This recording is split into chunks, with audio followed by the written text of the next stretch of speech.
언제든 가리 마지막엔 돌아가리.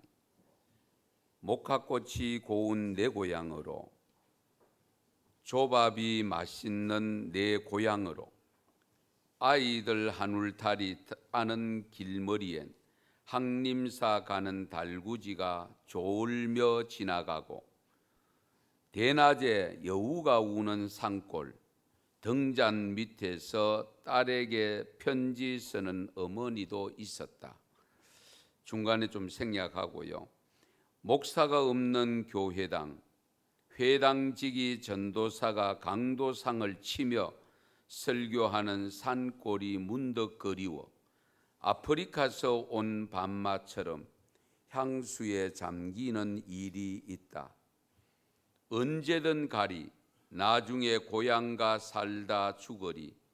메밀꽃이 하얗게 피는 곳, 나무찜에 한밭꽃을 꺾어 오던 총각들, 서울 구경이 원이더니 차를 타보지 못한 채 마을을 지키겠네. 꿈이면 보는 낯익은 동리, 우거진 덤불에서 찔레순을 꺾다 나면 꿈이었다. 노천명 시인의 고향이라는 시입니다. 여기서 시인은 언제든 돌아간다는 표현을 쓰고 있습니다. 특히 마지막에는 돌아간다라고 했습니다. 그럼 뭐 어디로 돌아가느냐? 돌아가고 싶었던 고향이라 꿈을 꾸게 하지 하면서 옛날 고향 친구를 만나 놀던 생각을 하면서 꾼 꿈이었습니다. 실제로 간 고향, 가고 싶은 고향 그리워하다 보니까 꿈에 고향이 나타났는데 고향 간 줄 알고 그러나 깨어보니 꿈이더라는 겁니다. 얼마나 가고 싶었으면 꿈까지 꾸었겠습니까?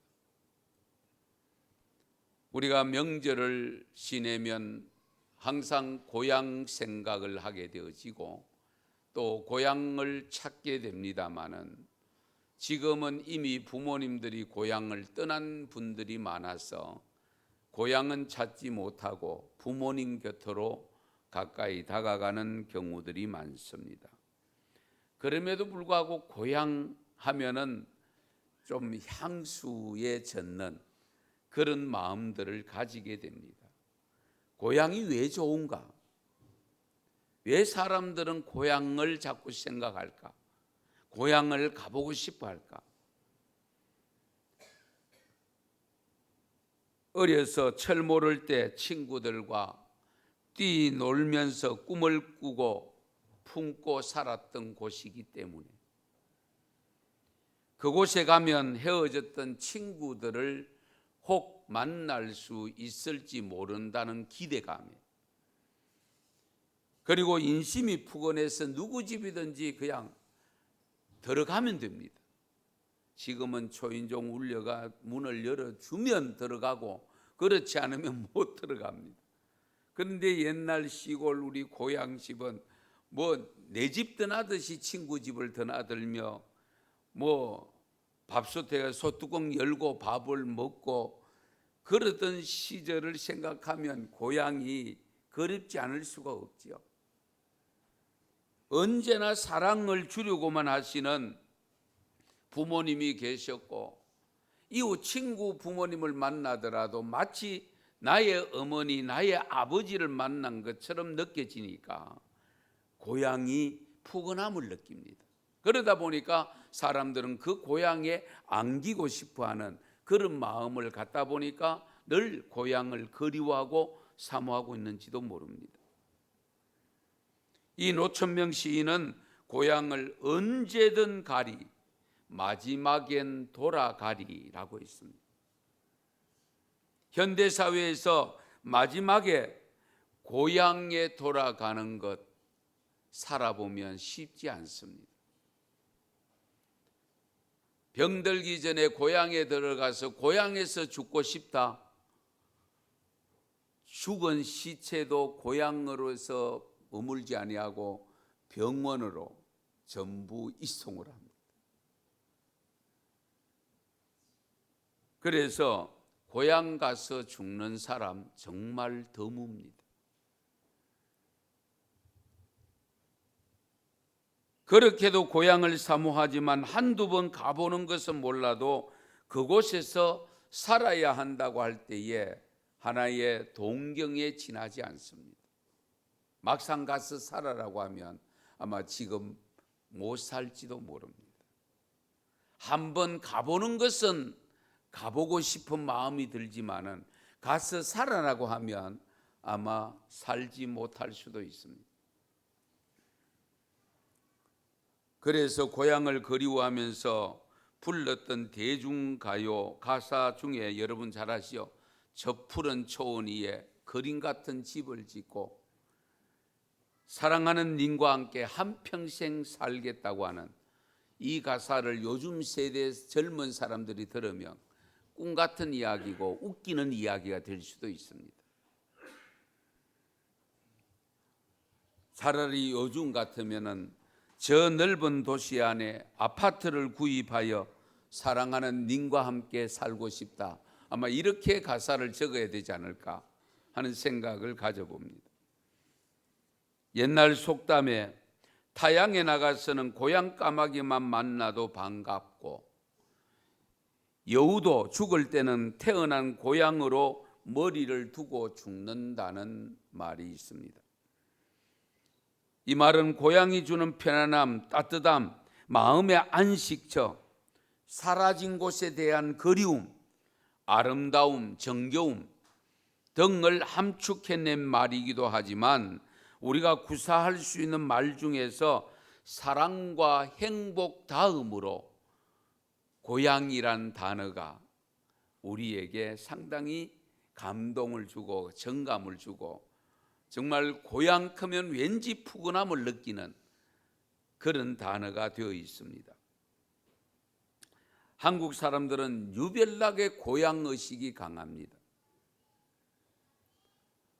그런데 서구 사회가 수백 년에 걸쳐서 이룩한 산업화를 우리나라는 약 단지 한 50년 만에 해치운 압축 성장의 주요한 배경에도 한국 특유의 고향 의식이 작용했다는 어느 사회학자의 주장도 있습니다.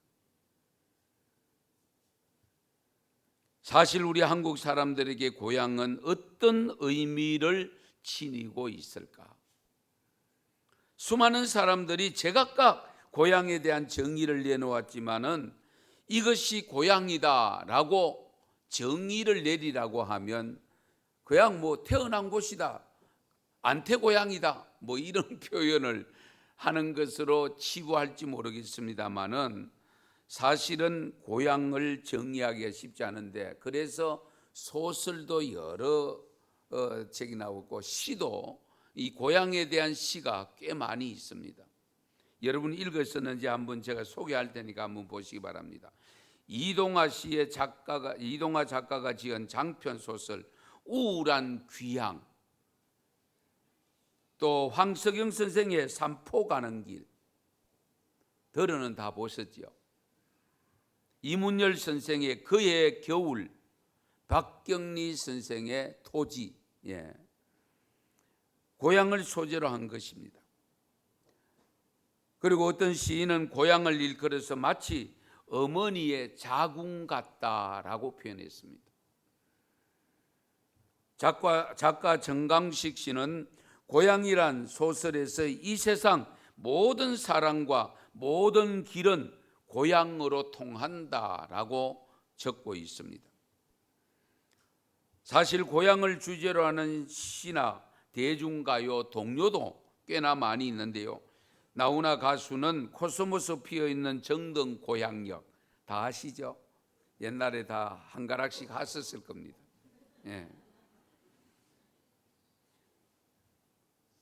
그리고 누구의 시인지는 모르지만은 어떤 시인은 그리운 고향이란 시에서 언제나 오려나 내 아들아 산 너머 모퉁이 돌아서 오지는 않을까, 객지에 나간 아들을 기다리는 어머니의 마음, 애간장 찢어지는 마음을 표현한 겁니다. 여러분, 오기택 가수, 오래전 가수죠. 고향무정, 구름도 울고 넘는, 왜 우는지는 모르겠습니다만은 구름도 울고 넘는 저 산 아래 옛날 내가 살던 고향 이것만, 두메산골 내 고향을 그리워했지요. 성도 여러분, 이번 추석에 고향 다녀오셨는지요? 전부 다 못 다녀오셨습니까?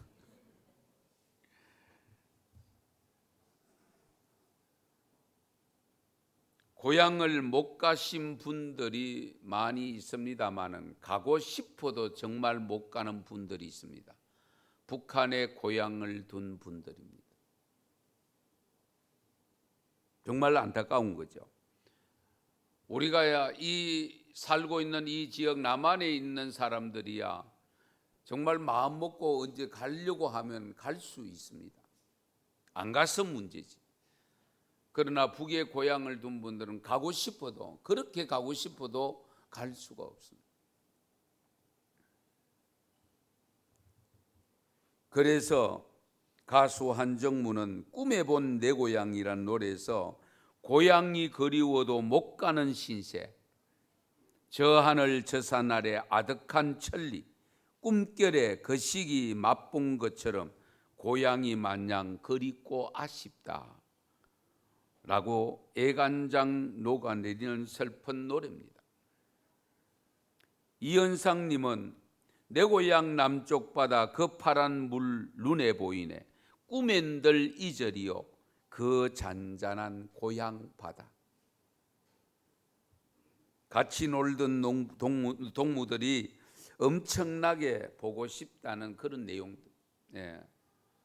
저도요, 고향 가면은 여름 앞바다에 나가 전복 따먹던 거, 그 생각이 절로 나요. 제가 제주도 해녀는 못 되지만 잠수를 제법 합니다.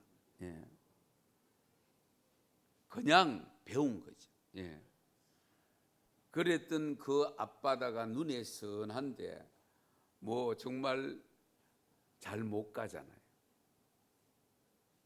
저희 어른들이 부산에 나오신 지가 40년 되다 보니까 뭐 전에 한번 몇 년 전에 고향 들어갈 때에는 20년 만에 처음 갔습니다.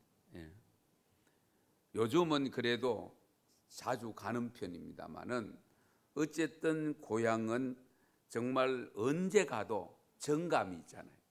옛날 걸었던 그 길, 넓게 보였던 길인데 지금 가보면 정말 좁은 길이잖아요. 학교에 가보면 그 넓은 운동장이 지금은 정말 좁은 운동장으로 변해 있는 그런 모습을 보게 됩니다. 그러면서 추억을 살려내기 때문에 그래서 아마 고향을 다 그리워하고 가고 싶어 하는지도 모릅니다. 여러분, 그러나 우리가 가야 할 고향은 따로 있습니다. 우리 전도서 기자는 전도서 3장 20절에서 21절에 이렇게 고백합니다. 다 흙으로 말미암았으므로 다 흙으로 돌아가리니 다 한 곳으로 가거니와 인생들의 혼은 위로 올라가고 짐승의 혼은 아래 곧 땅으로 내려가는 줄을 누가 알랴. 그러면서 12장 1절 2절에 보면 너는 청년의 때에 너의 창조주를 기억하라.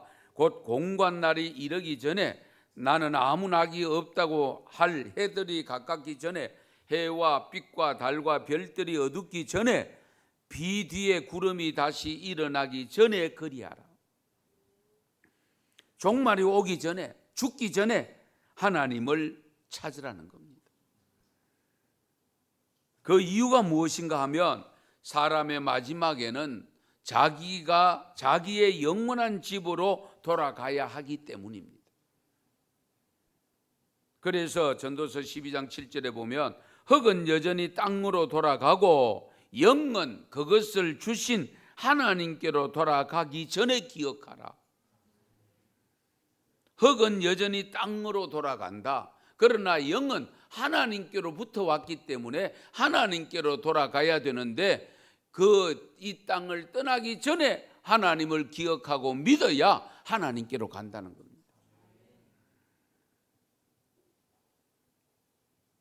그래서 요한복음 7장 33절에서 예수님도 이렇게 말씀합니다. 내가 너희와 함께 조금 더 있다가 나를 보내신 이에게로 돌아가겠노라.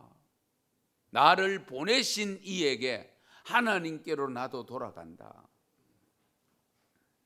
고향이 없는 분은 아무도 없습니다. 다 있습니다. 그런데 고향이 있기는 하고 있지만은 가고는 싶어도 갈 수 없는 사람들, 이 땅 위에 땅도 가고 싶으나 가지 못하는 분들도 있는데, 그러나 영원한 그 나라, 하나님 나라, 천국을 가야 되는데, 왜? 나의 영이 하나님으로부터 왔기 때문에 그분에게로 가야 되는데 그분에게 가지 못하는 분들이 너무 많습니다.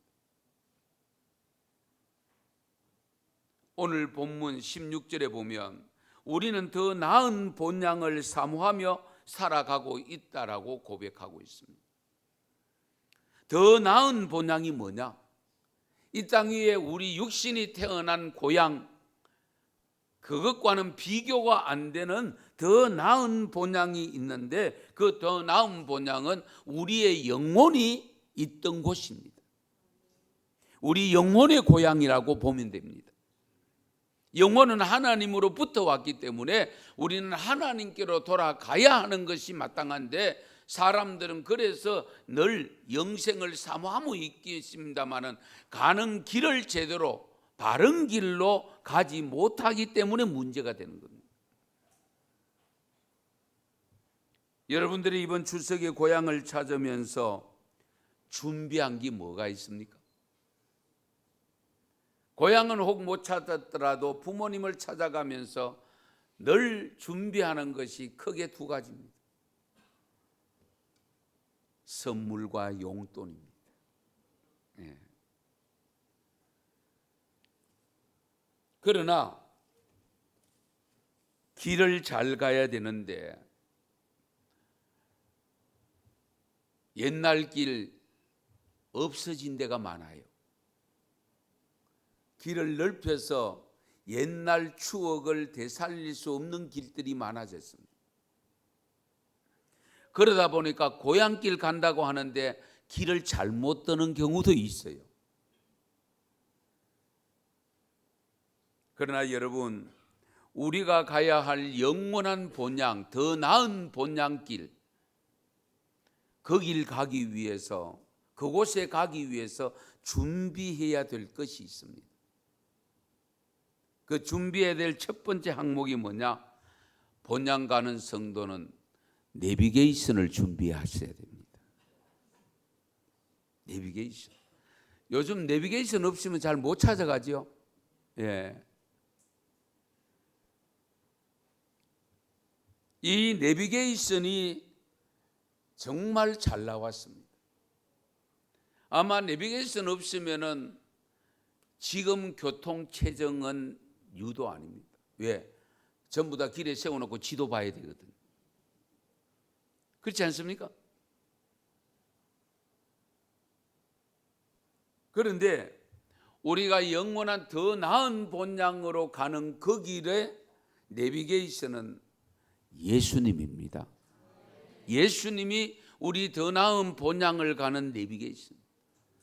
그래서 예수님께 뭐라고 고백했으면, 내가 곧 길이요 진리요 생명이다. 나로 말미암지 않고는 아버지께로 올 자가 없느니라. 할렐루야. 이 내비게이션을 우리가 소개를 하고 팔지는 않을지언정 무료로 그냥 나눠드려야 돼요. 이 내비게이션이 없이 사는 사람들이 너무 많잖아요. 자기들이 살아가면서도 어디를 가는지조차도 모르고 사는 사람들이 너무 많습니다.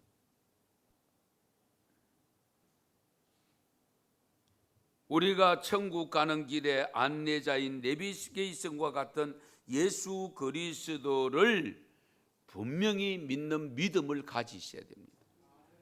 그래서 사도행전 4장 12절 뭡니까? 다른 이로서는 구원을 얻을 만한 이름을 주신 일이 세상에 없다고 했습니다.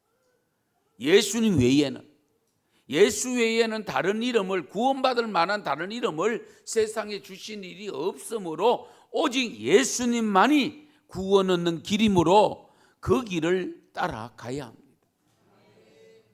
저와 여러분은 이미 가고 있습니다마는, 그러나 아직도 고향은 찾아가지만은 더 나은 본향을 찾는 사람이 많지 않는데, 그 있는지도 모르고 살아가는 사람들이 많은데, 그분들에게 우리가 이 내비게이션 예수 그리스도를 선물로 늘 증거하며 전하면서 살아가시기를 바랍니다. 그 다음에 준비해야 될 것은, 내비게이션을 받았으면 내비게이션 말을 잘 들어야 됩니다. 우리가 흔히들 이 웃기는 이야기로 나왔지만은 새 여자의 말을 잘 들어야 된다고 하죠. 새 여자. 첫째, 어머니의 말을 잘 들어야 돼요. 두 번째는 아내의 말을 잘 들어야 돼요.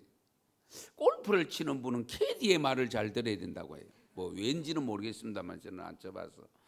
그 다음에 세 번째가 내비게이션에서 말하는 아가씨의 말을 잘 들어야 된다. 예. 그렇습니다. 우리가 더 나은 본향을 향하여 가는 내비게이션이 되는 예수님의 말씀을 잘 들어야 됩니다. 그 예수님의 말씀을 듣고 순종해야 돼요. 내비게이션 말 안 듣고 자기 아는 길로 가려고 하다가 길을 잘못 듣는 경우, 그런 경험한 분 없습니까?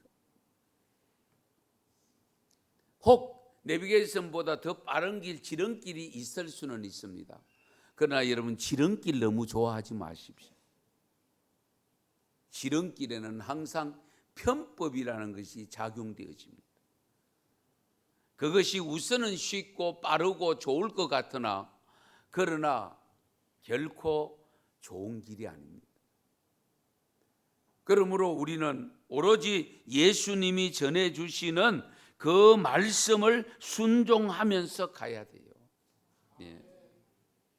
여러분, 무슨 다른 생각, 운전하다가 다른 생각하다가 내비게이션에서 들려주는 음성을 놓쳐버려 가지고 길을 잘못 들어서 다시금 방향을 이전하는 그런 경우도 아마 있을 겁니다. 우리가 신앙생활하면서 더 나은 본향을 향하여 살아가면서 특히 조심해야 될 것은, 말씀대로 순종하지 아니하고 내 길로 가다가 결국 한참 동안 가다가 돌아와야 되는, 그러면은 시간 낭비, 물질 낭비, 여러 가지 낭비하는 경우가 많이 생기지 않습니까? 오로지 이 내비게이션, 정말로 예수 그리스도의 말씀에 순종하는 삶이 되시기 바랍니다. 그것이 가장 안전한 길입니다. 그래서 마태복음 7장 21절 이하에 보면 예수님께서 뭐라고 말씀하시는 거 하니까, 나더러 주여 주여 하는 자마다 다 천국에 들어가는 것이 아니요 다만 하늘에 계신 내 아버지의 뜻대로 행하는 자라야 들어가리라. 이때 많은 사람들이 뭐라고 또 항의를 하는 거 하니까, 주여 주여, 우리가 주의 이름으로 선지자 노릇하고 주의 이름으로 귀신도 쫓아내고 주의 이름으로 권능도 행하지 아니하였느니까. 그때 예수님께서 일침을 가합니다. 내가 너희를 도무지 알지 못하니 불법을 행한 자들아 내게서 떠나가라. 이런 일 당하면 정말 원통하지 않습니까? 분통하지 않습니까? 하나님의 뜻대로 행하지 않는 사람이 하나님을 믿는 하나님의 자녀라고 하기가 어렵습니다. 아버지 존경합니다. 사랑합니다. 그런데 아버지가 일러주는 말은 제대로 듣지 않는다면 그 고백은 윗선된 고백이거나 아부성이 있는 고백입니다. 진정 아버지를 사랑하고 어머니를 사랑하고 어머니를 공경하고 존경한다면 그분의 말이 실제적으로 혹 틀렸다 할지라도 우선은 예하고 듣는 것이 진짜 효자, 효녀가 아니겠습니까? 마찬가지로 우리가 영원한 더 나은 본향을 향하여 달려가고 있는 우리 신앙생활을 하는 성도들은 하나님의 말씀은 1.1핵이라도 잘못됨이 없습니다. 그 잘못됨이 없는 이 말씀은 무조건 순종밖에 없습니다. 복종밖에 없습니다. 그것이 우리가 바로 영원한 그 나라에 가는 지름길입니다. 돌아가는 것 같으나 돌아가는 것이 아닙니다. 혹 잘못된 것이 아닐까 인간적인 생각으로 할 때는 그런 생각이 들지라도 말씀대로 가면 잘못됨이 없습니다. 우리가 신앙생활하면서 항상 내비게이션 되는 예수님의 말씀에 어떤 말씀이라도 순종하고 복종할 수 있기를 축원합니다. 그 다음에 세 번째로 준비해야 될 것이 뭐냐? 가난한 마음이 준비되어야 됩니다. 가난한 마음. 마태복음 5장 3절에 보면 심령이 가난한 자는 복이 있나니 천국이 그들의 것입니다. 심령이 가난한 자들의 것이 된다. 천국은 아무나 들어가는 것은 아닙니다. 여기 심령이 가난하다는 것은 무엇을 의미하느냐? 우리가 영적 파탄을 시인하고 내 자신의 영적 파탄을 시인하면서 하나님 앞에 선 인간은 무가치하고 오직 하나님을 의지할 수밖에 없음을 자백하는 그런 마음이 가난한 마음입니다. 그렇다면 자신이 죄인임을 고백하고 회개해서 의롭다 칭함을 받는 겸손한 마음이 있어야 됩니다.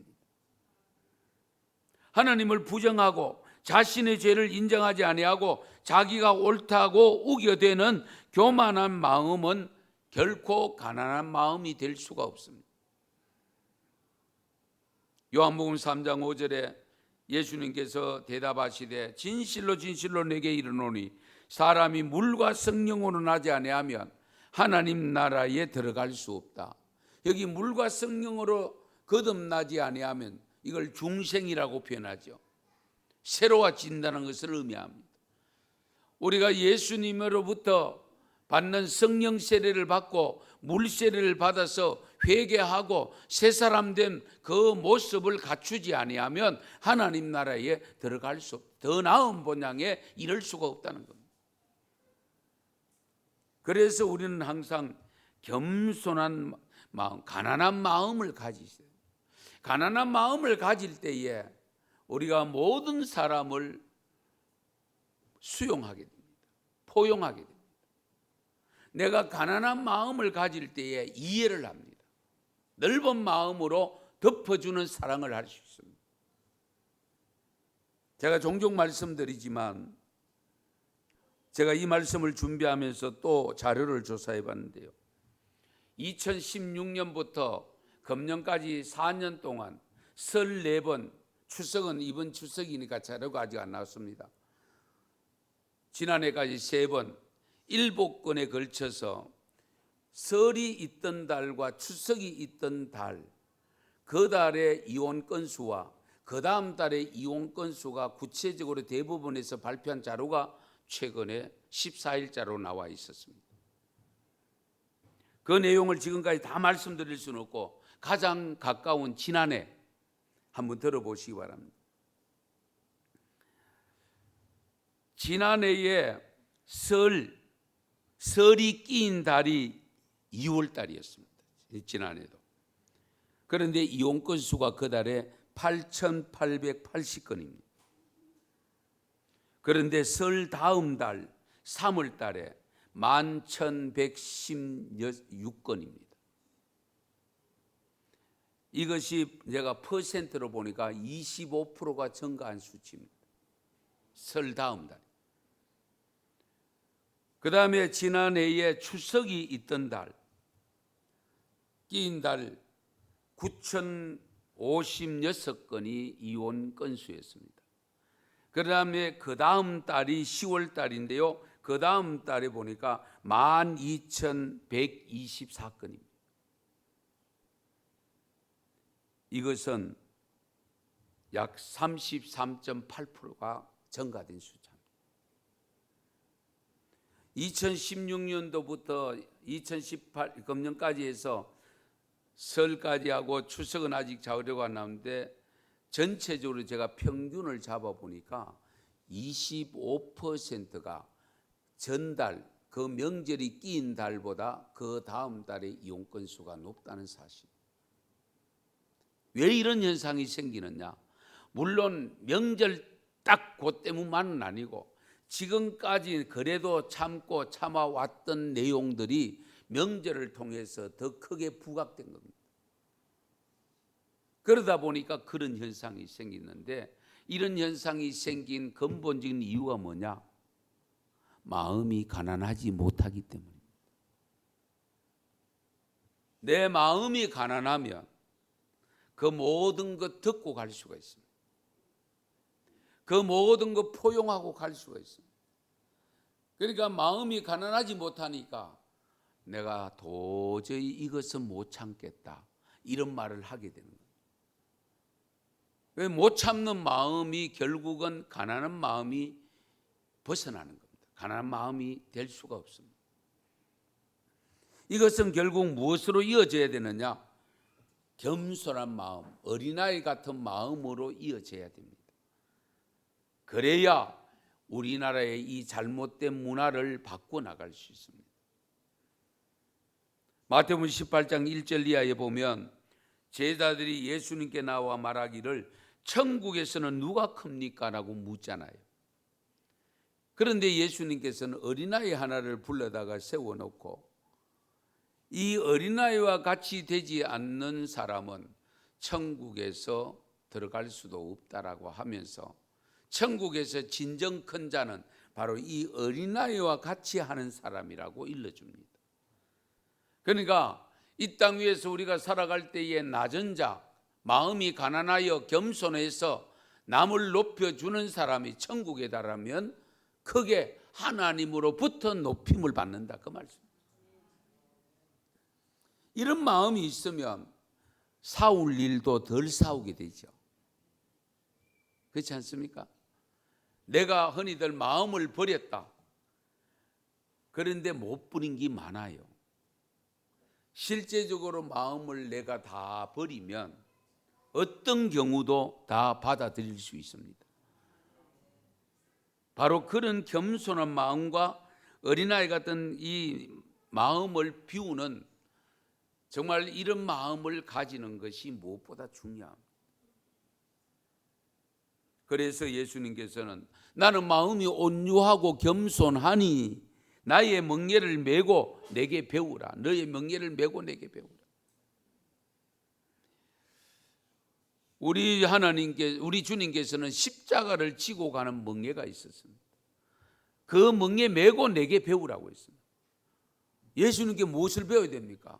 십자가를 지고 갈지언정 따지지 아니하고 묻지 아니하고 정죄하지 아니하고 자기가 지고 간 겁니다. 그걸 배우라는 거예요.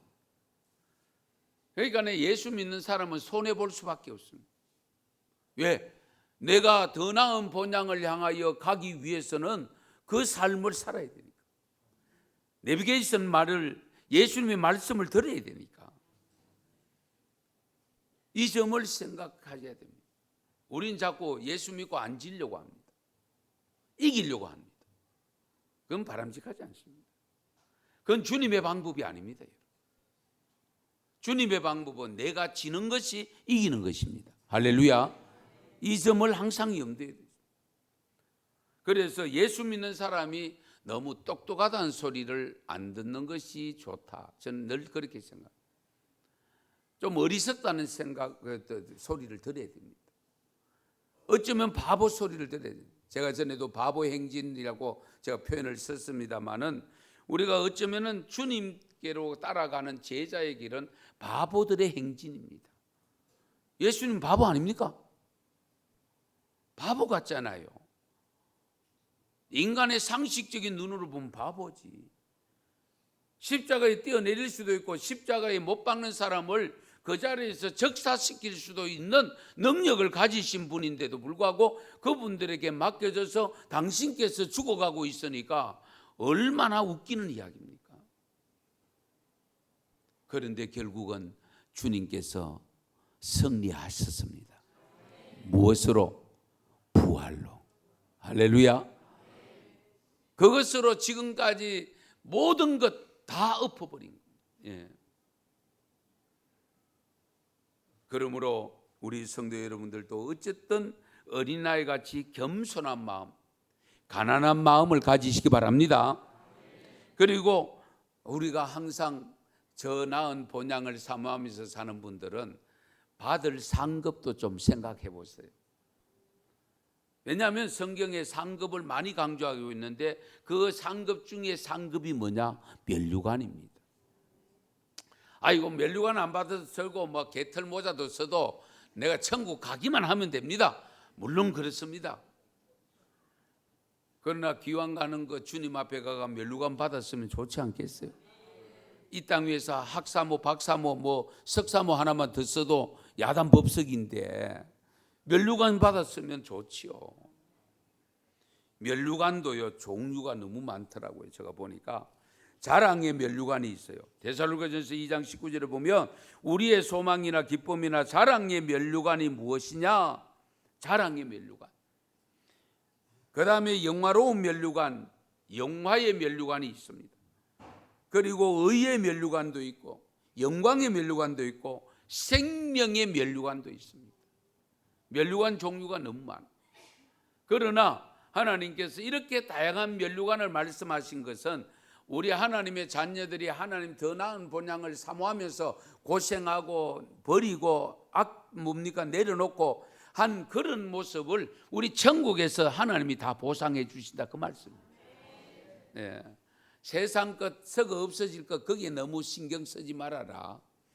내가 영원히 너희들이 쓰고 다닐 면류관을 준비하신다. 그 내용을 말씀하고 있거든요. 그러므로 우리 성도님들 어쨌든 이 상급 받을 준비하는 삶이 되시기 바랍니다. 마지막으로 여러분들이 준비해야 될 것이 뭐냐? 아무리 가는 길이 힘들고 어려워도 끝까지 가셔야 됩니다. 여러분 명절 때에 고향 다녀오신 분 평소에 가는 시간에 몇 배나 더 걸렸습니까? 최소한 1배는 더 걸렸고요. 그 다음에 2배, 많이는 2배 정도 더 걸리는 경우도 있더라고요. 예. 시간을 잘못 선택하면. 그래도 도로에서 그렇게 장시간에 걸쳐서 지체가 되네도 구역구역 가잖아요. 평소부터는 못 가요. 아마 욕을 하고 야단 날 거예요. 그런데도 가는 이유가 뭡니까? 고향 가는 길, 부모님의 가는 길, 그것 때문에 갔잖아요. 우리가 하나님을 향하여 천국을 향하여 본향을 향하여 가는 길이 결코 쉬운 길이 아니잖아요. 좁은 길입니다. 넓은 길이 아닙니다. 아무리 힘들고 어려워도 끝까지 가야 합니다.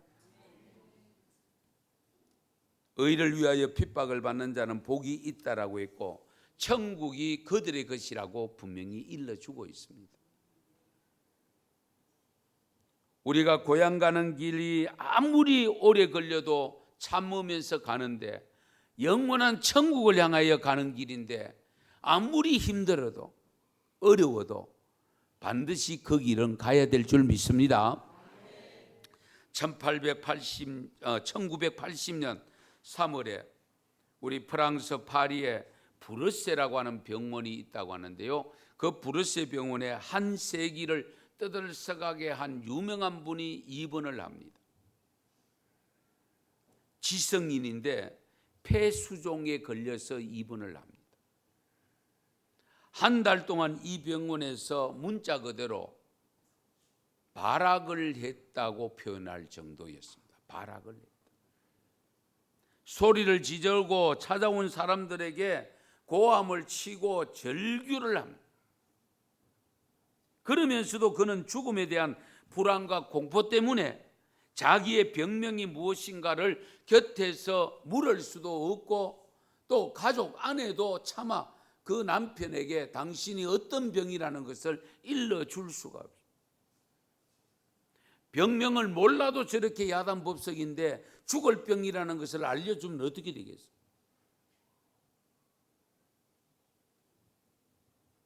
그런데 이 사람만큼 크게 글로서 현대인에게 감동을 준 사람이 없을 정도로 유명한 분입니다.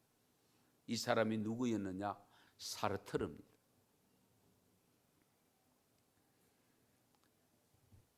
1980년 4월 16일 입원한 지 한 달 만에 결국 세상을 떠났습니다. 아무리 안 죽으려고 발부둥을 쳐도 소용이 없었습니다. 그가 세상을 떠나고 난 후에 프랑스의 신문들이 떠들기 시작했는데요. 사르트르가 왜 이렇게 죽어야 하는가? 죽음으로부터의 자유를 그렇게도 외쳤던 그의 말로가 이렇게 비참했던 이유가 무엇인가에 대한 언론들이 떠들썩하게 여러 가지로 짚었습니다만, 그때의 한 독자가 신문에 투고를 했습니다. 그 투고한 내용 중에 이런 내용이 있었습니다. 사르트르의 말로가 그렇게도 비참했던 이유는 사르트르에게 돌아갈 고향이 없었기 때문이다. 중요한 지적을 했습니다. 그렇게 병이 들어서 병원에 들어와서 발악이라는 단어를 쓸 정도로 누구도 감당이 안 되는 그런 모습을 보여준 이유가 뭐냐? 돌아갈 고향이 그에게 없었기 때문에. 사르트르와 함께 현대의 지식인들에게 가장 큰 영향을 끼쳤던 또 한 사람이 있는데 우리는 잘 알죠. 보네프라고 하는 독일의 유명한 신학자입니다. 그는 사르트르보다도 훨씬 더 앞서서 세계대전 중에서 독일의 수용소에서 나치에게 항거하다가 죽어간 사람인데요. 어느 날 갑자기 간수가 문을 열고 들어오는데 직감적으로 이제 나는 사형장으로 가는구나 그 생각을 하게 됩니다.